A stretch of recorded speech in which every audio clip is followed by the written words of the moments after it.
Hello Jharkhand, welcome to learners garage education. आज यहाँ पे हम लोग हिंदी लैंग्वेज से रिलेटेड क्वेश्चन देखने वाले हैं। पेपर 1 में आपको फायदा पहुंचाएगा। 60 क्वेश्चन यहाँ से पूछे जाते हैं, हिंदी और इंग्लिश दोनों से। आपको पता होगा 60 क्वेश्चन आने वाला है। पार्ट नंबर 13 तक आ चुके हैं, बाकी सारे पार्ट्स आप लोग रिवाइज करते रहिए। ओके, या क्या है आपको क्वेश्चन पता चल जाएगा आज। तो चलिए शुरू करते हैं। बाकी आगे बढ़ने से पहले चैनल को सब्सक्राइब करके वीडियो को लाइक कर दीजिए।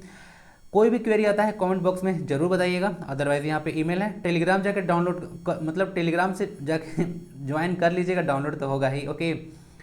और वहाँ से टेस्ट वगैरह चल रहा है, पीडीएफ वहीं पे मिल जाता है आपको। तो चलिए अब शुरू करते हैं। और आज का फर्स्ट क्वेश्चन देखिए है, दिए गए वाक्य का काल बताना है। वाक्य का काल बताना है। शायद चोर पकड़ा जाए, इस सेंटेंस को पढ़ के बताइए कि इसमें क्या है। अपूर्ण भूतकाल है, संभाव्य भविष्य काल है, सामान्य भूतकाल है या फिर संदिग्ध भूतकाल है, क्या है इसमें। देखिए इसका आंसर होगा शायद चोर पकड़ा जाए। अगर ध्यान से इसको पढ़िएगा, शायद चोर पकड़ा जाए, यानी कि आप अपेक्षा ऐसा कर रहे हैं कि चोर हो सकता है पकड़ा जाएगा, क्योंकि बहुत सारे लोग उसको पकड़ने गए हैं। तो शायद पकड़ा जाए, तो आपका क्या हो गया, संभाव्य भविष्यत काल में आ गया। क्या आ गया, संभाव्य भविष्य काल में हो रहा है, यानी कि भविष्यत काल में है, फ्यूचर टेंस में है और पॉसिबल भी है। तो उस तरह से संभाव्य भविष्यत काल हो जाता है। बाकी काल किसे कहते हैं, क्रिया के करने या होने के समय को काल कहते हैं। क्रिया किसे कहते हैं, जिससे किसी काम का करना या होना पाया जाए उसको क्रिया कहते हैं। ओके, क्रिया पढ़ा चुका हूँ, जाके देख लीजिएगा। ओके, बाकी वाक्य देख लीजिए। यहाँ से वाक्य होता है शब्दों के मेल से ना, जो शब्दों के मेल से सार्थक जो आपका मीनिंगफुल जो बनता है। ओके, शब्दों के सार्थक मेल को वाक्य कहते हैं, ऐसे बोल सकते हैं। शब्दों के सार्थक मेल को वाक्य बोलते हैं। आपको पता होगा सेंटेंस जिसको बोलते हैं। और शब्द किसे कहते हैं, तो अक्षरों के समूह को शब्द कहते हैं, या वो भी अक्षर आपको अर्थपूर्ण होना चाहिए ना, अर्थपूर्ण समूह को शब्द कहते हैं। ओके, और अक्षर किसे कहते हैं, तो अक्षर और वर्ण उसको कहते हैं जिसको आप लोग टुकड़े नहीं कर सकते हैं, जैसे कि आप स्वर और व्यंजन पढ़े होंगे आप लोग। ओके, तो ये सारी चीज़ें हो गए। देख लीजिए संभाव्य भविष्य काल हो गया, तो यहाँ से देख लीजिएगा इसको। काल के भेद देख लीजिएगा। टोटल 3 तरह का आप लोग जानते होंगे। वर्तमान काल होता है, भूतकाल होता है, भविष्यत काल होता है।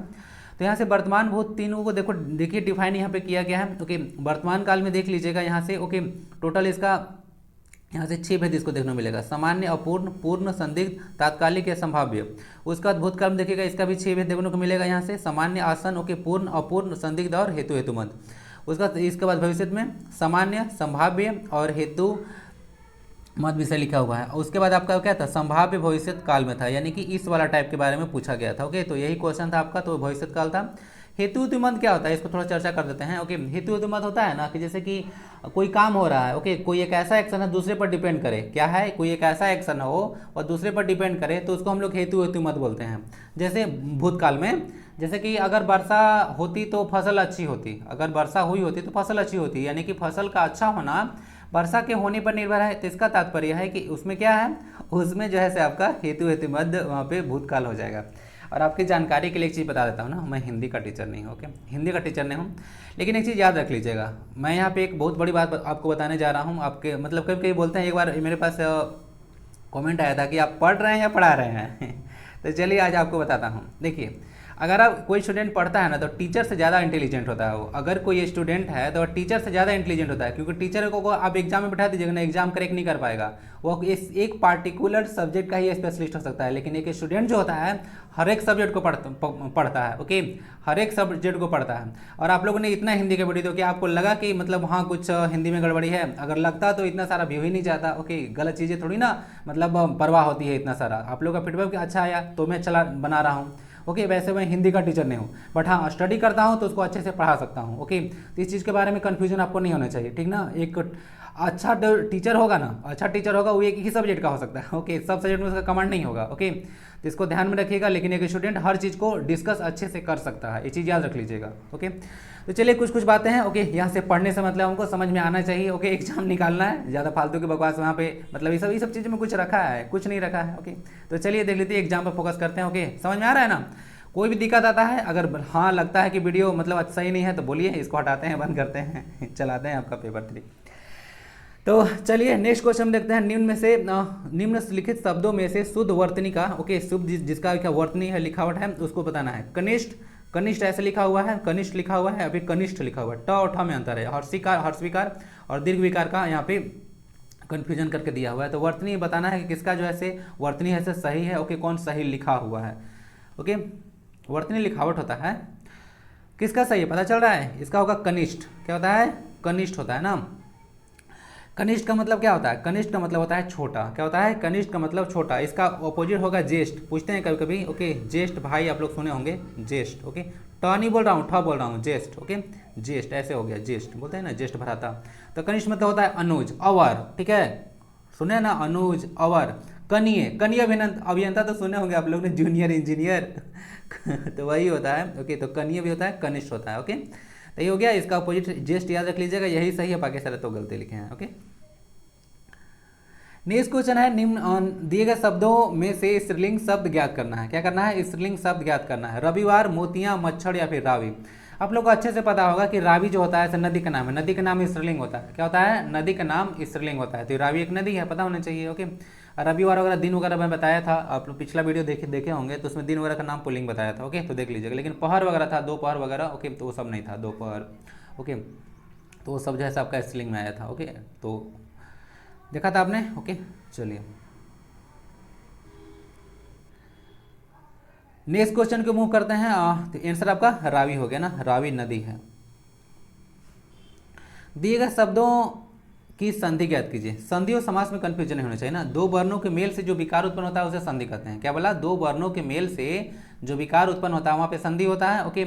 और दो शब्दों के मेल से जो नया शब्द बनता है उसको समास बोलते हैं, उसे समास बोलते हैं। दोनों में कंफ्यूजन नहीं होना चाहिए, कभी पूछ देते हैं। और संधि का संधि विच्छेद सम प्लस धी होता है। देखिए अध्याय, अधि प्लस आय होता है अध्याय ना। क्या होगा? अध्याय। तो ऐसे अध्याय लिखा जाता है, तो ऑप्शन नंबर डी चला जाएगा। बाकी इसमें थोड़ा सा पता करते हैं कि संधि का कितना, मतलब इसमें कौन सा टाइप है। ऐसा संधि स्वर संधि है, स्वर संधि पूछा जाने की संभावना बहुत ज़्यादा है, क्योंकि व्यंजन संधि तो व्यंजन संधि, हाँ व्यंजन संधि है, और उसमें विसर्ग संधि तो तुरंत पता चल जाता है। विसर्ग संधि का तो तुरंत पता चल जाता है, उसमें विसर्ग लगा होता है, ठीक है। व्यंजन संधि थोड़ा सा मतलब दिक्कत करेगा आपको, और स्वर संधि सबसे ज़्यादा दिक्कत करता है, ओके। तो स्वर संधि अगर समझ में आएगा तो समझिए कि लगभग क्वेश्चन बन जाएगा आपका संधि से, ओके। और नेक्स्ट पार्ट अगर संधि का मैं हिंदी का वीडियो आप लोग अपलोड करता हूँ, ओके। मतलब नेक्स्ट पार्ट, मतलब मैं अगर किसी का टॉपिक उठाता हूँ तो संधि का ही होगा, इसी पर चर्चा चलने वाला है आपकी बार संधि ना। यन संधि की परिभाषा देख लीजिए। यन संधि का आता है कि जब ई के साथ, यानी कि छोटी ई बड़ी ई साथ मिलकर कोई अन्य स्वर मिलता है तो यह बन जाता है। क्या बन जाता है? यह बन जाता है।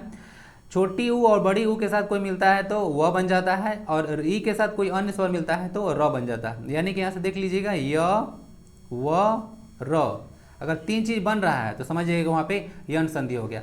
जैसे मैं अगर यहाँ से बात करूँ, क्या करूँ, यहाँ से बात करूँ, देखिए यहाँ पे, यहाँ संधि में क्या है, यहाँ पे संधि में देख लीजिएगा अधि है, हर्षिकार की मात्रा है ना, तो ऐसे लगाइए ई, और प्लस में आ, क्या है, ई प्लस आ। विकार क्या हुआ था? अध्याय बन गया था ना, या बन गया था, बना था ना, क्या बन गया था? या बन गया था। तो ई प्लस आ मिलके यह बन गया, यानी कि अ हो रहे या आ रहे, उससे मतलब नहीं, हमको बनना चाहिए या, ठीक है। तो इस तरह से बनता है, तो वहाँ पे जो है से यन संधि आता है। तो इस तरह से डेफिनेशन है। बाकी हर्षुकार दीर्घकार, हर्ष विकार दीर्घकार भी आप लोग बोलते हैं, ओके। हम लोग का तो लैंग्वेज चलता है, ओके। तो यहाँ से वह बन जाता है या फिर र बन जाता है, हर्षरी के साथ कोई अन्य स्वर मिलता है तो वहाँ पे यन संधि होता है, य व र, ओके। याद रखिएगा, यही यन संधि की परिभाषा होता है, ओके। समझ में आ गया ना।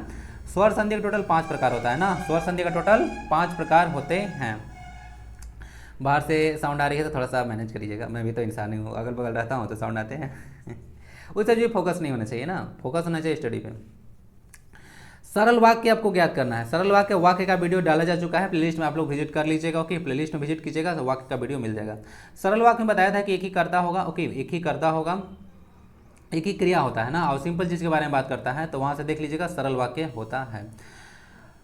अभिमन्यु ने देखा तो उसके धनुष से बाणों की वर्षा हो रही थी, ये होगा। अभिमन्यु बाणों की वर्षा कर रहा था, अभिमन्यु बाणों के द्वारा वर्षा कर रहा था, अभिमन्यु ने जो धनुष लिया था उससे बाणों की वर्षा हो रही थी। क्या होना चाहिए? क्या होना चाहिए? आंसर होना चाहिए बी। और हाँ, यहाँ पे ना वीडियो 9 बजे जो है से सुबह में, स्टूडेंट लोग कितने पूछ रहे थे कितने बजे, तो 9 बजे सुबह में एक वीडियो आता है, एक शाम के 8 बजे आता है ना, दोनों का टाइम मैं फिक्स कर दिया हूँ, ओके। बहुत जद्दोजहद के बाद किसी तरह से टाइम मैनेज होता है, तो बहुत जद्दोजहद के बाद आपको जो है से समय जो है से निर्धारित कर दिया गया है, ओके। आप लोग एंजॉय कीजिए इस वीडियो को, ओके। तो देखिए यहाँ से यही है 8 और 9 बजे, तो आप लोग इसको एंजॉय कीजिएगा। लाइव क्लास में हो सके तो आंसर देने की कोशिश कीजिएगा, टाइम ज़्यादा मैं लूँगा नहीं, ओके। यहाँ से मैं नहीं चाहता हूँ कि ज़्यादा टाइम दूँ, क्योंकि वीडियो ज़्यादा लंबा हमको ठीक नहीं लगता, ओके। वीडियो ज़्यादा लंबा ठीक नहीं लगता है। कॉन्सेप्ट समझाना है, चलो ठीक है। आप लोग आंसर अब जैसे वीडियो देखते हैं, आपको मन होगा तो आप लोग आंसर लिखते चलिए, इससे पता चलेगा कि हाँ आपका सही हुआ या गलत हुआ। और इससे फायदा भी है, अगर गलत कीजिएगा, क्या कीजिएगा, गलत कीजिएगा तो अगला बार से याद रहेगा कि इस चीज़ को गलत किए थे, क्योंकि इंसान अपना गलती को भूलता नहीं है। ओके, इंसान अपना गलती को भूलता नहीं करे भाई इस गलत किए थे। और लाइव क्लास में कीजिएगा तो थोड़ा सा इंटरेक्शन ज़्यादा होता है ना, सब यहाँ पे ऑडियो विजुअल है यहाँ पे, तो थोड़ा सा बनता है। ओके, तो देखिए अब बहुत, देखिए मैं लाइव क्लास भी करा दूं, लेकिन बहुत सारे स्टूडेंट लोग अभी नहीं आते हैं। ओके, तो मेरा वहाँ टाइम वेस्ट हो जाता है, तो अभी टाइम वेस्ट नहीं करेंगे। आप लोग का जब बहुत सारे लोग आ जाएंगे, लगभग आ जाएंगे 150 भी आ जाए ना, तो वहाँ पे इसको लाइव चलाने में मज़ा आएगा। लेकिन एक दो पर आते हैं, वो भी आंसर नहीं देते हैं। ओके, चैनल उतना बड़ा नहीं ना, इसको बड़ा तो आप ही को बनाना है। चलिए, लेकिन कोई भी चीज़ बड़ा नहीं होता इसका मतलब ये नहीं है कि उसमें क्वालिटी में कोई कमी है, क्वालिटी में कोई कमी नहीं है। ओके, तो देख लीजिए, कुछ कुछ फालतू की बातें हो जाती हैं। Sorry for that. अभिमन्यु बाणों की वर्षा कर रहा था, सरल वाक्य है ना। अभिमन्यु बाणों की वर्षा कर रहा था, एक ही सब्जेक्ट है, एक काम यहाँ से हो रहा है, तो एक सरल वाक्य का एग्जाम्पल है। ये जो वाला जो है सो जो जैसे होता है वहाँ पे मिश्र वाक्य आता है, तो लोग बताया था, जाकर डिटेल में वीडियो देख लीजिए, थोड़ा सा कॉन्सेप्ट क्लियर होगा ना। दिए गए शब्द का वचन ज्ञात कीजिए, क्या होता है, दिए गए शब्द का वचन ज्ञात कीजिए। तो ये हड्डी है, क्या है, हड्डी है, तो क्या हो सकता है, एक वचन है, सदा एक वचन है, या फिर एक वचन है बहुवचन दोनों है, या बहुवचन है। तो देखिए जो हड्डी शब्द है, क्या है, हड्डी शब्द है से एक वचन है, क्या है, एक वचन है। अभी सदा एक वचन थोड़ी हो सकता है, इसको प्लुरल बना सकते हैं। कहने का इन लोग से आपसे पूछ रहा है ना कि क्या हड्डी है, तो क्या इसको हम लोग प्लुरल बना सकते हैं, नहीं बना सकते। अगर नहीं बना सकते तो सदा एक वचन वाला में ऑप्शन जाता, ठीक है, एक वचन बहुवचन दोनों में जाता। लेकिन इस हड्डी को पूछा है आपसे, क्या पूछा है, इस हड्डी को पूछा है कि क्या होगा, एक वचन या फिर बहुवचन, ये द्विवचन क्या होगा। इसे हिंदी में एक वचन या बहुवचन ही होता है, संस्कृत में द्विवचन होता है। ओके, हिंदी में दो ही वचन होता है, एक वचन और बहुवचन। संस्कृत में 3 वचन लेते हैं, एक वचन, द्विवचन, बहुवचन। ओके, आप लोगों को पता होना चाहिए। तो यहाँ से देख लीजिएगा, हड्डी है ना, क्या है, हड्डी है, तो एक वचन में है, तो आंसर नंबर ए चला गया।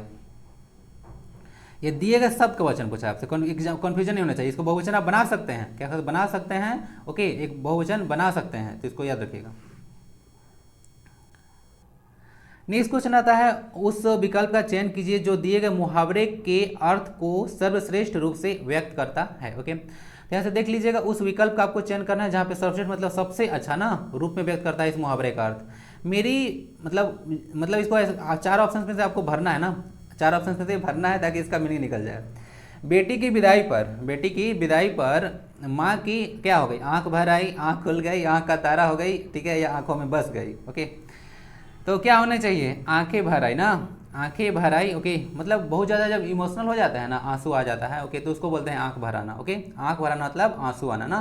तो बेटी की विदाई होने पर क्या होता है, बेटी के विदाई होने पर माँ की आंखों में आंसू भर गए। क्योंकि पता होगा कि 20-22 साल तक माँ बाप जो है किसी बेटी को पालते हैं और दूसरे घर में भेज देते हैं। ओके, तो यहाँ से थोड़ा प्रॉब्लम तो होता है। ओके, बहुत प्रॉब्लम होता है, क्योंकि अपने घर का कोई चीज़ को कहीं और भेज दें। ओके, पता नहीं चला कि लाइफ उसका फिर कैसा बीतेगा, तो थोड़ा सा प्रॉब्लम होता है। तो इसलिए आंखें लोगों को भर आता है। ओके, अब आजकल तो मीम्स वगैरह ना बहुत चलता है ना, सुने हैं कि नहीं, घर से मतलब गाड़ी वाला आया मतलब बहुत चीज़ चलता है सब, नहीं मतलब नेट वगैरह पे बहुत सारा चीज़ फ्लडेड है, देख लीजिएगा, उससे फालतू बातें नहीं करेंगे।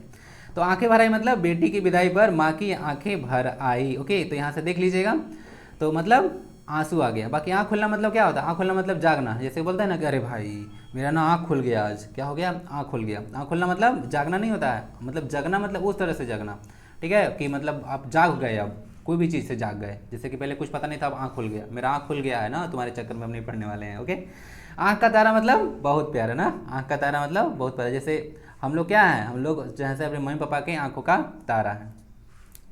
आंखों में बसना मतलब क्या होता है, आंखों के बसना मतलब आंख के सामने हमेशा रहना ना, उसको बोलते हैं आंखों में बसना। ये गाना भी है, आंखों में बसे हो तुम। ओके, सुन लीजिएगा। नेक्स्ट क्वेश्चन आता है, दिए गए समास का ज्ञात करना है इसमें ना, दिए गए शब्द का समास ज्ञात करना है ना।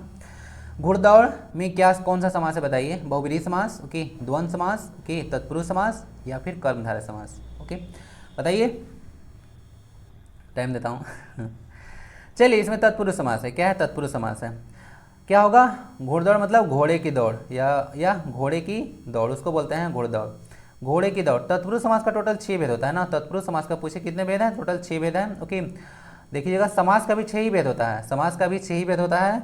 कौन कौन बता देता हूँ। इसे तत्पुरुष समास देखिए, इसमें घोड़दौड़, इसमें हो जाएगा आपको, यहाँ पे क्यूटी करके रखा हुआ, यहाँ से देख लीजिएगा, यहाँ पे ना कौन सा आएगा समास, यहाँ पे आपको घोड़े की दौड़ आएगा तो संबंध तत्पुरुष आएगा। क्या आएगा, घोड़े की दौड़ आ गया तो यहाँ संबंध तत्पुरुष होगा, क्या की वगैरह संबंध होता है। ओके, तो आप लोग ने समझ गए होंगे। ओके, तो देख लीजिएगा। बाकी विभक्ति चिन्ह सारा याद होना चाहिए आपको ना, सारा विभक्ति चिन्ह देख लीजिएगा। अभी जाके समाज का वीडियो चेकआउट कीजिए, उसमें 6 टाइप का तत्पुरुष समाज पढ़ाए हैं, तो वहाँ भी विभक्ति चिन्ह बताया था आपको। ओके, चलिए विभक्ति चिन्ह आपको ना डायरेक्ट पूछ देंगे। ओके, तो याद रख लीजिएगा। तत्पुरुष समास है टोटल 6 प्रकार है। यहाँ पे बहुव्रीहि हो गया, द्वंद्व हो गया, तत्पुरुष हो गया, कर्मधारय हो गया। 2 चीज़ नहीं दिए हैं, वो क्या क्या नहीं दिए हैं, यहाँ पे एक अव्यय भाव नहीं दिए हैं, क्या दिए हैं, अव्ययी भाव नहीं दिए हैं। ओके, अव्ययी भाव समास, और एक दिए हैं द्विगु समास, द्विगु ना, द्विगु समास। द्विगु समास पे एक और क्वेश्चन आएगा तो बता दूंगा। ओके, चलिए, तो हो गया आपका तत्पुरुष समास। टोटल 6 टाइप बता दिया। विभक्ति चिन्ह आपने देख लिया, विभक्ति चिन्ह एकदम याद होना चाहिए। दिए गए मुहावरे का अर्थ बताना है। कंटक बनना, क्या बनना, कंटक। तो कंटक बनना मुहावरे का क्या अर्थ होता है, तो कंटक बनने का मुहावरा होता का अर्थ होता है बाधक होना। ठीक है, क्या होना, उसका कंटक बनकर नहीं रहेंगे हम। ओके, यानी कि बाधक बन के नहीं रहेंगे, किसी के बस में नहीं रहना, वो होता है उसका कंटक बनना। ओके, कंटक ऐसे मतलब होता है ना कि जैसे देखिए कोई नुकीला चीज़ के लिए यूज होता है ना कंटक। ठीक है, कंटक मतलब नुकीला चीज़ होता है। ओके, इसको भी याद रख सकते हैं आप लोग मीनिंग। और मुहावरे का अर्थ आपने देख लिया। और बाकी एक मुहावरा बताइए, 1 को 3 करना, इसका क्या मतलब होता है, 1 को 3 करना क्या असंभव कार्य करना, नहीं। 1 को 3 करना मतलब होता है बहुत लाभ प्राप्त करना ना, बहुत ज़्यादा लाभ कोई प्राप्त कर रहा है तो उसको बोलते हैं 1 को 3 करना। साउंड ठीक है ना। देखिए, निम्न में से सही तत्सम और तद्भव शब्द का चयन करना है ना, सही तत्सम और तद्भव शब्द का चयन करना है। ध्वनि, धुनि, नख, नृत्य, नस, नव या फिर नेम या नृत्य। ओके, क्या होने चाहिए, देखिए जो सही तत्सम है और तद्भव शब्द है वो है ध्वनि और धुनि ना, तो यही सही है तत्सम और तद्भव। मैं बात भी किया था तत्सम शब्द क्या होता है और तद्भव क्या होता है। संस्कृत के शब्द अगर हिंदी में ज्यों के त्यों आ गए हैं तो उसको हम लोग तत्सम बोलते हैं। तद्भव में थोड़ा सा मॉडिफाई करके ले लेते हैं, तत्सम में थोड़ा सा मॉडिफाई करके ले लेते हैं हिंदी में, तो उसको तद्भव शब्द बोला जाता है। ओके, चलिए, जैसे अग्नि का आग हो गया ना, तो तत्सम से तद्भव हो गया। ऐसे बहुत सारा पढ़ा चुका हूँ, आप लोग रिवाइज कीजिए थोड़ा। दिए गए वाक्य में उपयुक्त विराम चिन्ह का प्रयोग कीजिए। विराम चिन्ह पंक्चुएशन मार्क्स आपको लगाना है। ओके, तो क्या लगना चाहिए, तुम सब कहाँ जा रहे हो। यहाँ देखिए एक सेंटेंस कैसा है, यहाँ पे सेंटेंस आपको देखने को मिलेगा प्रश्नवाचक है, तो ऐसे प्रश्नवाचक को चिन्ह जाना चाहिए। इजी क्वेश्चन था, ऐसे भी क्वेश्चन पूछ सकते हैं। नेक्स्ट क्वेश्चन आता है, दिए गए शब्द युग्म का सही शब्द ज्ञात कीजिए। एक अरि है और एक अरि है। इस अरि अ में हर्षिकार की मात्रा है, हर्षविकार है, और एक में अ में बड़ी की मात्रा है। ओके, तो ऐसे ऐसे शब्द भी आपसे कभी कभी पूछ देते हैं, तो आपको बताइए अरि और अरि में क्या अंतर है। अच्छा, जो अरि और अरि सब शब्द है इसको हम लोग क्या बोलते हैं, एक इन लोगों का नाम है। ठीक है, क्या बोलते हैं, नाम है। तो बताइए थोड़ा सा नाम क्या है, थोड़ा सा लाइव चैट में बताइए कि इसका जो अरि जो हर्षिकार लिखते हैं और अरि में बड़ी ई की मात्रा लिख रहे हैं अरि, तो ऐसे शब्द को जो एक ही जैसा प्रोनाउंस होता है तो उसको क्या बोला जाता है, हिंदी में बोलिएगा, इंग्लिश में नहीं, इंग्लिश में भी होता है। तो देखिए उसको हम लोग बोलते हैं उसको बोलते हैं, और इसका आंसर होगा डी ना। एक अरि मतलब हर्षिकार की मात्रा होता है, उसको बोलते हैं शत्रु। शत्रु दुश्मन के लिए यूज होता है, या ओके ओके। और एक अरि होता है संबोधन, क्या होता है, संबोधन, स्त्री के लिए। ओके, मैं मतलब कौन सा मतलब सीरियल वगैरह कुछ देख रहा था, सीरियल मतलब ऐसे मतलब कृष्णा या कुछ देख रहा था, पता नहीं कब, मतलब याद नहीं है ना एक्चुअली में क्या था। उसमें मैं किसी महिला को मतलब यह बोलते हुए सुना था कि अरे सुनती हो, ऐसे अरे सुनती हो। ठीक है, तो अरे सुनती हो, तो वो अरे किसके लिए होता है, उस महिला के संबोधन करने के लिए यूज होता है। ओके, तो यहाँ पे हो गया यूज। ओके, तो मैं देखा था एक्जैक्टली, मुझे याद नहीं है ना, तो देख लीजिएगा, समझ में आ चुका है ना। दिए गए रिक्त स्थान में उपयुक्त पर्यायवाची शब्द का चयन कीजिए। पर्यायवाची को भी अच्छा से देख लीजिएगा, पता चला कि पर्यायवाची भी गलत लिख रहे हैं। ओके, ऐसे ऐसे जो भी वर्ड आते हैं ना, आप लोग कोई भी चीज़ पढ़ते हैं ना, तो देखिए जो भी चीज़ पढ़ते हैं तो उसको ध्यान से देखा कीजिए कि कैसे लिखा हुआ है। ओके, समझ के। अब एक उपयुक्त है, एक उपरयुक्त लिखा होता है, यहाँ से लिखा रहता है ना, तो उसका मतलब सब बताया था। उपयुक्त मतलब होता है जो एक प्रॉपर, एक उपरयुक्त होता है वो होता है जो ऊपर लिखा हुआ है। ओके, तो इस समय अंतर वर्ड में डिफरेंस पता होने चाहिए ना, तो थोड़ा सा ध्यान से देखिए, आपका वाचो ज्ञान इंद्रिया मतलब यहाँ से लगा के रखिए, आराम से समझ में आएगा। मेरे डैश के सामने पीपल का डैश है, मेरे डैश के सामने पीपल का डैश है, तो क्या होना चाहिए, पीपल क्या है, एक पेड़ है, तो पेड़ के लिए क्या होना चाहिए। मेरे आवास के सामने पीपल का पुष्प है, तो इरिलेवेंट लग रहा है, पीपल का पुष्प होता नहीं है। मेरे धाम के सामने पीपल का तम है, तो ये भी इरिलेवेंट है, क्यों, क्योंकि धाम के सामने, मेरे धाम के सामने, तो मेरा धाम थोड़ी कोई बनेगा, धाम तो मतलब किसी भगवान वगैरह का बनाया जाता है। तो तम मतलब अंधेरा होता है, तम मतलब अंधेरा होता है ना। यामिनी, यामिनी बताया था ना, यामिनी डाला था तो उसमें लोग बताए थे। अभी यामिनी डाला था, अभी दामिनी डालूंगा। ओके दामिनी मूवी देखे हैं ना, तारीख पे तारीख। तो देखा कीजिए थोड़ा सा आप लोग का ना, थोड़ा सा मतलब जो सोचने समझने का क्षमता होता है ना, थोड़ा सा डेवलप करेगा। मूवी वगैरह फालतू चीज़ें मत देखा कीजिए, ठीक है, माइंड को डाइवर्ट कर देगा। ओके, अच्छी चीज़ें देखा कीजिए, जैसे दामिनी मूवी आप लोग देख सकते हैं। तो यहाँ से देख लीजिए, यहाँ से ओके। आजकल ना मेरा मैं आजकल मेरा ना अभी एक मतलब पॉकेट एफएम पे मेरा चल रहा है आजकल, क्या चल रहा था, क्या, आम्रपाली। ओके, वह सीरियल देखिए बहुत अच्छा है, सोसाइटी के लिए मुझे तो बहुत अच्छा लगा। आजकल मेरा आम्रपाली चल रहा है। ओके उसका बहुत सारे एपिसोड को मैं खत्म करता हूँ। तो देखिए आप लोग भी किसी जानकारी अच्छी चीज़ देख सकते हैं। ओके, अच्छी चीज़ को मैं बताता हूँ, इसमें आपको सब चीज़ अच्छे चीज़ जानने को मिलेगा। जैसे कि जो हमारे सोसाइटी में जो प्रोस्टिट्यूट्स होते हैं, ठीक है, उनके बारे में सोचने समझने का नज़रिया थोड़ा सा चेंज होगा। ओके, लाइफ में किसी का बहुत मजबूरी होता है। ओके, तो सोचने समझने का नज़रिया चेंज होगा। ऐसे तो लोग क्रिटिसाइज करते रहते हैं कि समाज में ऐसे हैं वैसे हैं, लेकिन जो मतलब झेलता है वही जानता है। ओके, दूसरा कोई तो नहीं समझ सकता है इसको। ओके, सिर्फ सहानुभूति रख सकता है। ओके, समानुभूति तो रहेगा नहीं। ओके, सहानुभूति रख सकता है, समानुभूति नहीं। कोई जब उस सिचुएशन में होगा वही समझ सकता है। ओके, तो चलिए, तो मैं भी सब सुनते रहता हूँ, कुछ फ़ायदा होता है मुझे। ओके, तो बाकी आपका आंसर क्या हो गया? बाकी आपका आंसर हो गया क्या होना चाहिए, तो चल ही रहा था बीच बीच में आ जाता है। मेरे डैश के सामने पीपल का क्या है? विटअप है, तम है, तम मतलब अंधेरा कट गया, भू मतलब होता है जमीन ना, तो देख लीजिएगा ऑप्शन नंबर सी चला जाएगा। मेरे गृह मतलब घर होता है ना, घर, आवास, निवास। ओके, इसको बोलते हैं हम लोग गृह। के सामने पीपल का विटअप है, विटअप मतलब भी वृक्ष ही होता है ना, क्या होता है विटअप मतलब वृक्ष होता है, पेड़ होता है। तो यहाँ से ऑप्शन नंबर सी चला जाएगा, तो ऐसे इसको बना लीजिएगा। नेक्स्ट क्वेश्चन में देखते हैं, दिए गए वाक्य में किस विराम चिन्ह का उपयोग किया जाए उसकी पहचान कीजिए। देखिए यहाँ पे किस, यहाँ पे वाक्य है, इसमें किस विराम चिन्ह का उपयोग करना है। अब ध्यान दीजिएगा, यहाँ पे फुल स्टॉप ऐसे दिया हुआ है। मैं आपको पहले ही बात किया था ओके कि आजकल जो है समय के लिए, समय और जगह को बचाने के लिए आजकल इंग्लिश वाला जो फुल स्टॉप है ना वो भी हिंदी में चल रहा है। ऐसे वाला दिख रहा है ना, तो ऐसे वाला फुल स्टॉप है वो चल रहा है, हिंदी में भी चल रहा है। ओके, तो समझ लीजिएगा। तो इसमें कहाँ क्या यूज कीजिएगा? हमारा विद्यालय जो है से प्रातः 8 बजे खुलता है, तो क्या लगना चाहिए? प्रातः, देखिए गड़बड़ लिखा हुआ है यहाँ पे, विसर्ग लगना चाहिए ना, प्रातः ऐसे लिखा जाता है मॉर्निंग में। ओके, प्रातः, ठीक है, तो विसर्ग लगेगा। ओके, और बताया था ना आपको एक चीज़, दो चीज़ आपको बताया था, क्या बताया था? जो अनुस्वार होता है यहाँ पे, ओके, अनुस्वार और विसर्ग ना, इसको आचार्य किशोरी दास के द्वारा जो है इसको अयोगवाह कहा गया है ना, अयोगवाह, अयोगवाह कहा गया है। किसको? ये दोनों साइन को, अनुस्वार और विसर्ग। नाम किनके द्वारा? तो इमोजी बन गया ना अयोगवाह मतलब बोला गया है किशोरी दास शुक्ल के द्वारा, तो इसको याद रख लीजिएगा, ठीक है। चलिए, मुस्कुराते रहिए। आंसर कहाँ चला गया? आंसर भी चला गया ना, प्रातः ऐसे लिखा जाता है, विसर्ग लगता है उसमें। दिए गए वाक्यांश के लिए, वाक्यांश मतलब वाक्य का अंश है, उचित शब्द का चयन कीजिए। इसको अंग्रेजी में पढ़ाता हूँ ना, वन वर्ड सब्स्टिट्यूशन, वही है ना, वन वर्ड सब्स्टिट्यूशन बताना है। जिसका वर्णन न कह सके, जिसका वर्णन न कह सके उसको क्या बोल सकते हैं? अपेक्षित, ओके, अनुरक्त, वर्णनीय या फिर अवर्णनीय। जिसका वर्णन नहीं कर पाएगा उसको अवर्णनीय बोल दीजिए, क्या टेंशन है, क्या टेंशन है। ओके, हिंदी भाषा में कितने स्वर और कितने व्यंजन है बताइए? हिंदी भाषा में ऐसे तो इसका कहीं कहीं स्वर 13 भी लिखा रहता है, लेकिन हम लोग एक्चुअली में 11 ही लेकर चलेंगे, आंसर पता चल गया ना। तो देखिए टोटल हम लोग स्वर जो हैं क्या होगा, टोटल स्वर जैसे 11 स्वर और 33 व्यंजन है। ध्यान दीजिएगा, 11 स्वर और टोटल 33 व्यंजन है। ओके, हिंदी भाषा की बात हो रहा है, ध्यान दीजिएगा। अभी वर्णमाला का क्वेश्चन आएगा तो उसमें कंफ्यूज मत करिए। ओके, और एक वीडियो में डिस्कस किया था, आपको पता होगा कि वर्णमाला किसे कहते हैं, तो अक्षरों के मेल को मैं बता दिया था।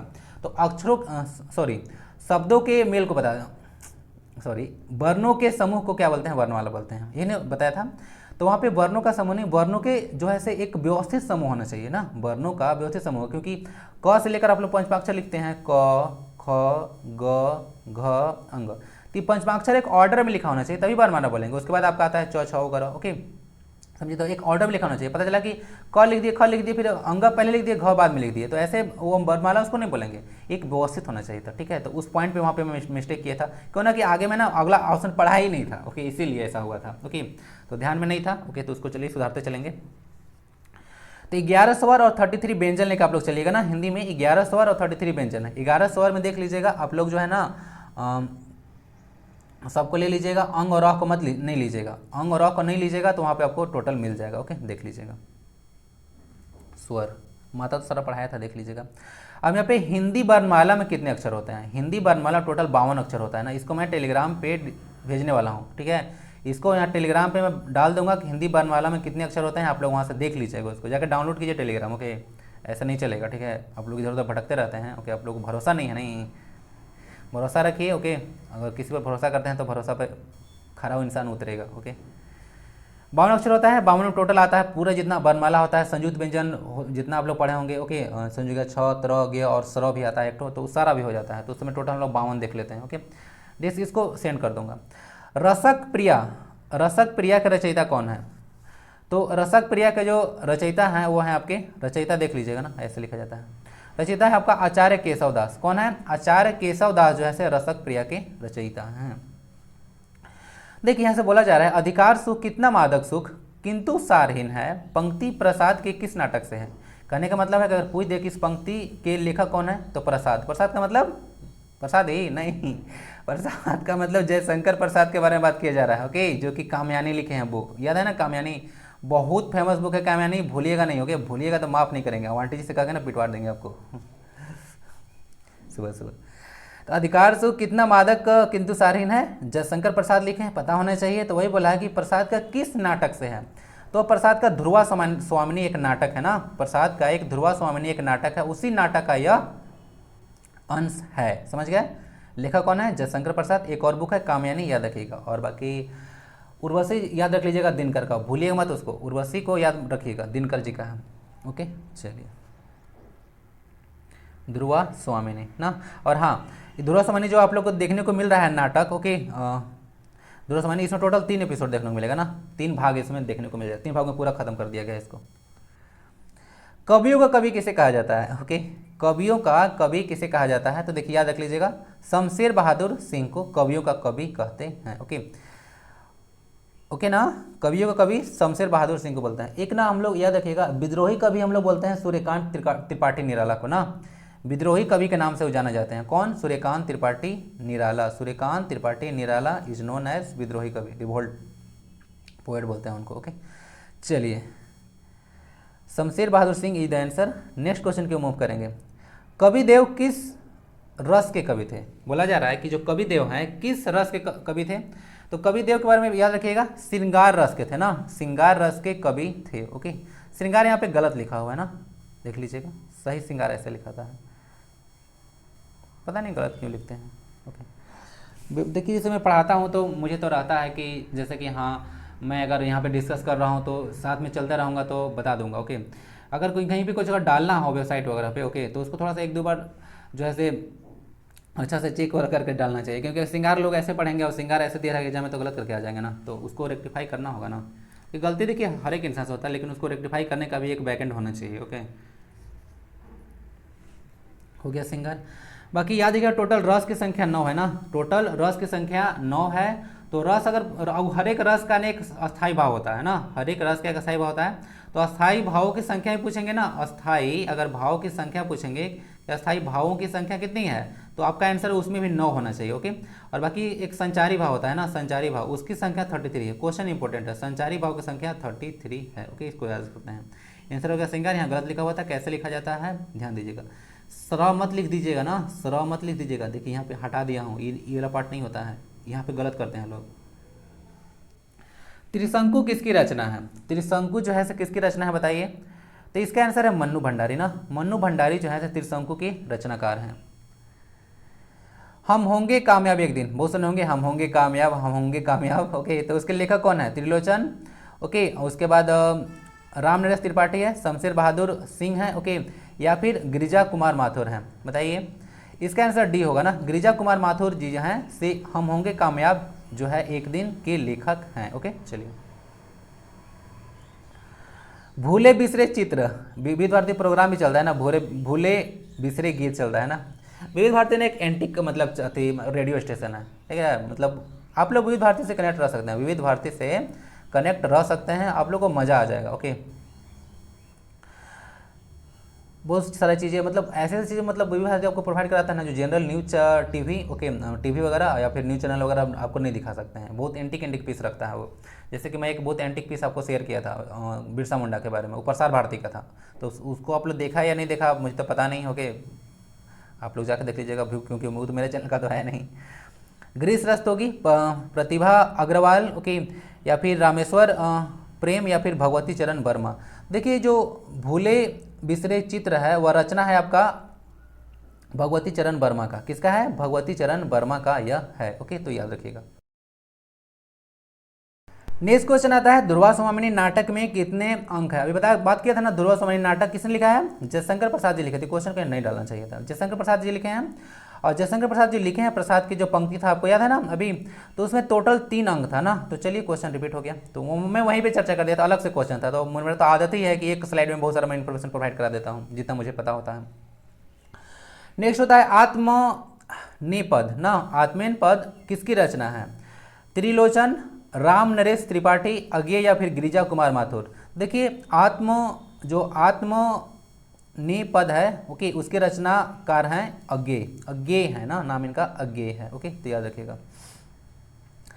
अज्ञे का एक आप लोग 10th क्लास का बुक जब पढ़े होंगे, ओके, सारा आप लोग को बुक तो अभी चेंज हुआ नहीं है बहुत दिन से, तो 10th क्लास का बुक पढ़े होंगे आप लोग। कृतिका होता है ना, क्षितिज और कृतिका, क्लास 10 का, झारखंड बोर्ड। ओके, तो उसमें आप लोग का एक 5वां लेसन जो है से मतलब कृतिका में आप लोग देखे होंगे, लिखता है कि मतलब लिखा हुआ है उसमें, मैं क्यों लिखता हूँ, वो अज्ञे ही लिखे हैं, जाकर देख लीजिएगा राइटर का नाम। ओके, और उसमें जो है से आप लोग को एक चीज़ पूछते हैं कि माता कंचल किसने लिखा है, तो माता कंचल एग्जाम में कभी कभी पूछते हैं। अब देखिए मैं एक चर्चा किया था, एक बोले कि क्या पूरा हिंदी लिटरेचर हमको पढ़ना जरूरी है? नहीं, पूरा हिंदी लिटरेचर पढ़ना जरूरी नहीं है। देखिए जो बुक इंपॉर्टेंट होता है ना, कुछ रचनाकार कोई बहुत ज़्यादा फेमस पंक्ति है तो वो आपसे पूछ सकते हैं एग्जाम में। ओके, तो इस तरह से चीज़ में इस सारा चीज़ लेके चल रहा हूँ ना, वो टेंशन आपको लेना है, सारा चीज़ लेके चल रहा हूँ। कोई एक स्टूडेंट पूछ रहे थे कि क्या मुझे पूरा हिंदी लिटरेचर पढ़ना होगा, तो नहीं, पूरा हिंदी लिटरेचर हमको पढ़ने से कोई जरूरत नहीं है। जैसे आद्यपद्य रचनाकार है, कोई इंपॉर्टेंट फेमस कोई पंक्ति है किसी राइटर के द्वारा, लेखक के द्वारा, ओके, या फिर कवि के द्वारा, तो वो सब चीज़ को हम लोग डिस्कस कर लेंगे। ठीक है, वैसे पूछा जा सकता है। ओके, तो ये अज्ञेय है ना, तो यह देखिएगा। और माता कांचन शिवपूजन सहाय लिखे हैं, वो भी याद रख लीजिएगा। साहित्य अकादमी पुरस्कार, जो कि आप लोगों ने थंबनेल में देखा होगा, पुरस्कार जीतने वाली प्रथम महिला के बारे में बताना है। कौन थी? कृष्णा सोबती, नासिरा शर्मा, मृदुला गर्ग, बहुत फेमस है, अब ये अलका सरावगी। तो देखिए इसका आंसर है आपका कृष्णा सोबती ना। कृष्णा सोबती साहित्य अकादमी पुरस्कार जीतने वाली पहली महिला थी, तो भारतीय थी। ओके, किसके लिए जीती थी?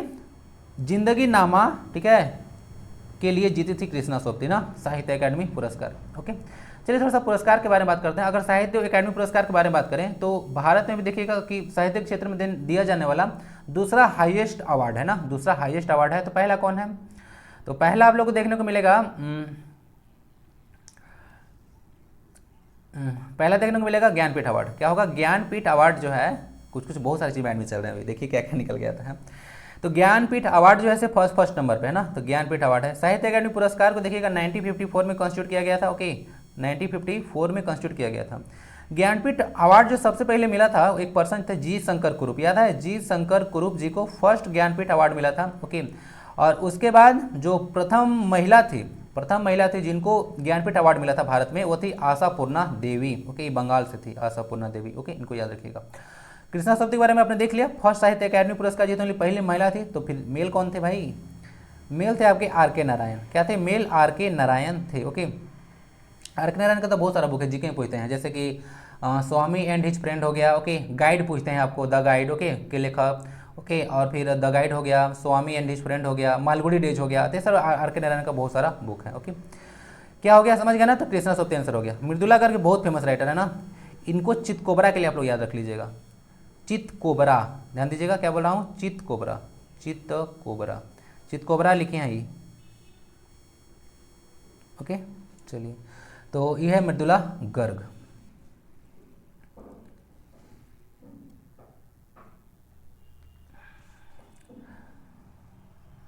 नेक्स्ट क्वेश्चन आता है किस समास का पूर्व पद संख्यावाचक होता है? मैंने बताना है कि किस समास में जो है से पहला पद संख्यावाची होता है। तो जिस समास का पहला पद संख्यावाची होता है उसको बोलते हैं हम लोग द्विगु समास। क्या बोलते हैं? द्विगु समास बोलते हैं। जिस समास का पहला शब्द अव्यय हो उसको क्या बोलते हैं? उसको बोलते हैं अव्ययी भाव समास। ओके, जिस समास में उत्तर पद प्रधान होता है उसको बोलते हैं तत्पुरुष समास। ओके, चलिए, तो आंसर आपका द्विगु हो गया ना, पहला जो है पूर्व पद संख्यावाची। जैसे दशानन, क्या होता है? दशानन। दशानन में कौन सा समास है? दशानन में द्विगु समास भी है, लेकिन दशानन में आपका देखिएगा बहुब्रीहि समास भी है। अब ऐसा क्यों? ऐसा क्यों? द्विगु समास भी है और बहुब्रीहि समास भी है।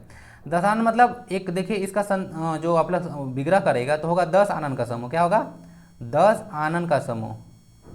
तो 10 आनन का समूह को बोलते हैं, यहाँ पे होगा ऐसे, अगर लिखेंगे तो उसको बोलेंगे विग्रह इस तरह से करेंगे तो यहाँ पे आएगा देवगु। लेकिन अगर इसका विग्रह इस तरह से करें, 10 है आनंद जिसके, क्या बोलेंगे 10 है आनंद जिसके, आनंद मतलब सर होता है ना, सिर, 10 है आनंद जिसके, तो 10 है आनंद जिसके अर्थात रावण हो गया। तो अर्थात का जो सेंस आता है यानी कि जो समस्त पद मिलकर किसी अन्य पद की प्रधानता करते हैं, ना तो पूर्व पद न ही उत्तर पद, दोनों को प्रधानता नहीं होगा, किसी अन्य पद को प्रधानता करते हैं, तो वहाँ पे होता है आपका बहुब्रीहि समास। ओके, तो 10 में दोनों समास है, द्विगु समास भी है, बहुब्रीहि भी है। ओके, तो कंफ्यूजन दोनों में नहीं होने चाहिए। ओके, माधव किस कहानी का पात्र है? ओके, या माधव किस कहानी का पात्र है बताइए। तो माधव जो है देखने को मिलेगा आपको, कफन है ना, से कफन एक कहानी देखने को मिलेगा, कहानी उसका पात्र एक माधव है। माधव जो है से प्रेमचंद के द्वारा लिखा हुआ है। ओके, प्रेमचंद के द्वारा लिखा हुआ है 1936 में, और प्रेमचंद के द्वारा लिखा गया है अंतिम कहानी था ना, प्रेमचंद द्वारा लिखा हुआ या अंतिम कहानी था। ओके, 1936 में इसको प्रकाशित किया गया था, देख लीजिएगा इसको, कफन ना अंतिम कहानी था प्रेमचंद का, देखिए। और प्रेमचंद के बारे में आप लोग पता होगा, तो प्रेमचंद का ओरिजिनल नाम क्या था बताइए।